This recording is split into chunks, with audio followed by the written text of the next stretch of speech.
ఒకరి ఆధార్ కార్డు మీద ఎన్ని సిమ్ కార్డులు తీసుకోవచ్చో తెలుసా? అయితే రండి తెలుసుకుందాం.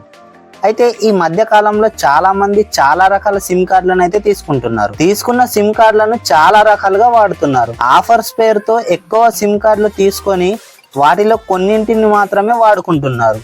కొన్నింటిని వాడుకొని మిగిలిన వాటిని పడేస్తున్నారు. అలా పడేయడం వల్ల కొంతమంది సైబర్ నేరగాలు అలాంటి సిమ్ కార్డులను తీసుకొని బ్లాక్ మెయిలింగ్ కి పాల్పడుతున్నారు.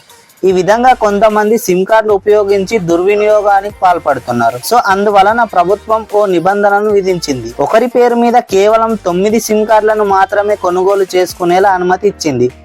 ఇది ఎక్కువగా సిమ్ కార్డులు తీసుకునే వారికి ఉపయోగపడుతుంది.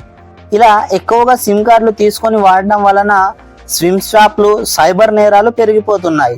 ఒకరి పేరు మీద ఉన్న సిమ్ కార్డులను వేరే వాళ్ళు వాడుకొని నేరాలకు పాల్పడుతున్నారు. ఇలాంటి సైబర్ నేరాలు ఈ మధ్య కాలంలో చాలానే పెరిగిపోతున్నాయి. కొంతమంది ఫోన్ పోయినప్పుడు కానీ, సిమ్ కార్డ్ పోయినప్పుడు కానీ వాటిని అలాగే వదిలేస్తారు. అలా పోయినప్పుడు వెంటనే వాటిని మనం బ్లాక్ చేసుకోవాలి. అలా చేసుకోకపోతే మన పేరు మీద ఉన్న వాటిని వేరే వారు ఉపయోగించి ఏదో ఒక తప్పు చేస్తారు.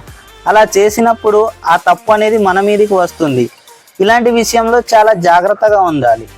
అందువల్ల ప్రతి ఒక్కరూ ఎవరి పేరు మీద ఎన్ని సిమ్ కార్డులు ఉన్నాయో తెలుసుకొని వాడకంలో లేని వాటిని బ్లాక్ చేసుకోవాలి. అలా చేసుకోవడం మనకే మంచిది. లేదా మనం ఏదో ఒక నేరంలో అయితే ఇరుక్కోవడం పక్కా. ఈ మధ్యకాలంలో బ్లాక్ మెయిల్ నేరాలు పెరిగిపోతున్నాయి కాబట్టి ఆఫర్స్ ఉన్నాయని తొందరపడి ఎక్కువగా సిమ్ కార్డులు తీసుకొని నేరాల బారిన పడకండి. 9 సిమ్ కార్డులు వస్తాయని అవసరానికి మించి ఎక్కువగా తీసుకోకండి. సిమ్ కార్డుల విషయంలో జాగ్రత్తగా ఉండండి.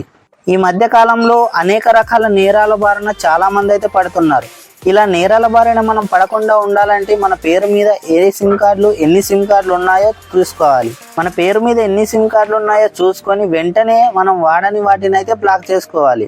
మరిన్ని ఇలాంటి వీడియోస్ కోసం నా ఛానల్ని అయితే సబ్స్క్రైబ్ చేసుకోండి.